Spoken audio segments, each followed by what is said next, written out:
ನಮಸ್ಕಾರ, welcome to TV Kannada. ಕಾಂಗ್ರೆಸ್ನ ಗ್ಯಾರಂಟಿಗಳ ಬಗ್ಗೆ ವಿರೋಧ ಪಕ್ಷಗಳು ಅಪಸ್ವರ ನುಡಿಯುತ್ತಲೇ ಇವೆ. ಆದರೆ ಈಗ ಸಿದ್ದರಾಮಯ್ಯ ಸರ್ಕಾರದ ನಡೆ ಬಗ್ಗೆ ಆಕ್ರೋಶ ವ್ಯಕ್ತಪಡಿಸಿದ್ದು, ಆತ್ಮಹತ್ಯೆ ಗ್ಯಾರಂಟಿ ಕೂಡ ಲಭ್ಯವಾಗಿದೆ ಎಂದು ಕಿಡಿಕಾರ್ತಿದೆ. ಕಲ್ಯಾಣ ಕರ್ನಾಟಕದ ಭಾಲ್ಕಿಯ ಗುತ್ತಿಗೆದಾರ ಸಚಿನ್ ಅವರ ಸಾವಿನ ಸುತ್ತ ಅನುಮಾನದ ಹುತ್ತ ಹೇರಿದ್ದು ರಾಜಕೀಯ ವಲಯದಲ್ಲಿ ಭಾರಿ ಸದ್ದು ಮಾಡುತ್ತಿದೆ. ಈಗ ಪ್ರಿಯಾಂಕ್ ಖರ್ಗೆ ಅವರ ರಾಜೀನಾಮೆಯನ್ನ ಸಿಎಂ ಸಿದ್ದರಾಮಯ್ಯ ಅವರು ತೆಗೆದುಕೊಳ್ಳಲೇಬೇಕು ಎಂದು ಹೇಳಲಾಗ್ತಿದೆ. ಹಾಗಾದ್ರೆ ಏನಿದು ವರದಿ ಅಂತೀರಾ? ಸ್ಟೋರಿಯಲ್ಲಿ ತಿಳಿಸ್ತೇವೆ ನೋಡಿ. ಬೀದರ್ನಲ್ಲಿ ಗುತ್ತಿಗೆದಾರ ಸಚಿನ್ ಆತ್ಮಹತ್ಯೆ ಪ್ರಕರಣ ರಾಜಕೀಯ ಚರ್ಚೆಗೆ ಕಾರಣವಾಗಿದೆ. ಸಚಿನ್ ಆತ್ಮಹತ್ಯೆಗೆ ಪ್ರಿಯಾಂಕ್ ಖರ್ಗೆ ಆಪ್ತನ ವಿರುದ್ಧ ಗಂಭೀರವಾಗಿ ಆರೋಪ ಕೇಳಿಬಂದಿದೆ. ಬಿಜೆಪಿ ಮತ್ತು ಜೆಡಿಎಸ್ ನಾಯಕರು ಪ್ರಿಯಾಂಕ್ ಖರ್ಗೆ ಅವರ ರಾಜೀನಾಮೆಗೆ ಆಗ್ರಹಿಸಿದ್ದು, ಈ ಘಟನೆಯನ್ನ ತನಿಖೆಗೆ ಒತ್ತಾಯಿಸಿದ್ದಾರೆ. ಬಿಜೆಪಿ ರಾಜ್ಯ ಮುಖ್ಯ ವಕ್ತಾರ ಅಶ್ವಥ್ ನಾರಾಯಣ್, ನ್ಯಾಯಾಂಗ ತನಿಖೆ ಸಚಿವರ ರಾಜೀನಾಮೆ ಪಡೆಯದೇ ಇದ್ರೆ ಬಿಜೆಪಿ ಇದರ ಬಗ್ಗೆ ಪ್ರಬಲ ಹೋರಾಟ ಮಾಡಲಿದೆ.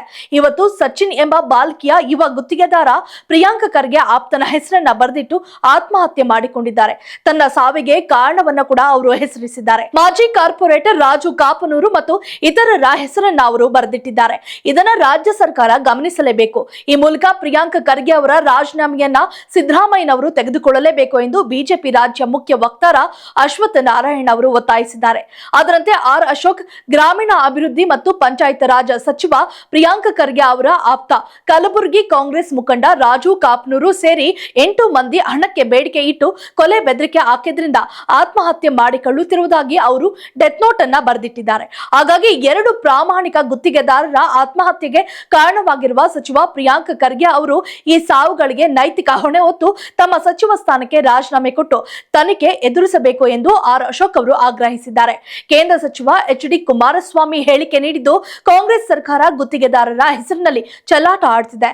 ರಾಜ್ಯದಲ್ಲಿ ಹಲವು ಸಮಸ್ಯೆಗಳು ಇದ್ರೂ ಕೂಡ ನಿರ್ವಹಣೆ ಮಾಡ್ತಿಲ್ಲ. ಜವಾಬ್ದಾರಿ ನಿರ್ವಹಣೆ ಮಾಡದೆ ಅರಾಜಕತೆಯನ್ನ ಸೃಷ್ಟಿಸುತ್ತಿದ್ದಾರೆ.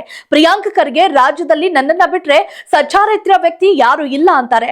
ಇದೀಗ ಪ್ರಿಯಾಂಕ್ ಖರ್ಗೆ ಆಪ್ತ ಸಹಾಯಕನ ಹೆಸರೇ ಬಂದಿದೆ ಎಂದಿದ್ದಾರೆ. ಒಟ್ಟಾರೆ ಗುತ್ತಿಗೆದಾರ ಸಚಿನ್ ಆತ್ಮಹತ್ಯೆ ಕೇಸ್ಗೆ ರಾಜಕೀಯ ತಿರುವು ಪಡೆದುಕೊಂಡಿದ್ದು, ಪ್ರಿಯಾಂಕ್ ಖರ್ಗೆ ವಿರುದ್ಧ ಮುಗಿಬೀಳಲು ಚಾನ್ಸ್ ಸಿಕ್ಕಂತಾಗಿದೆ.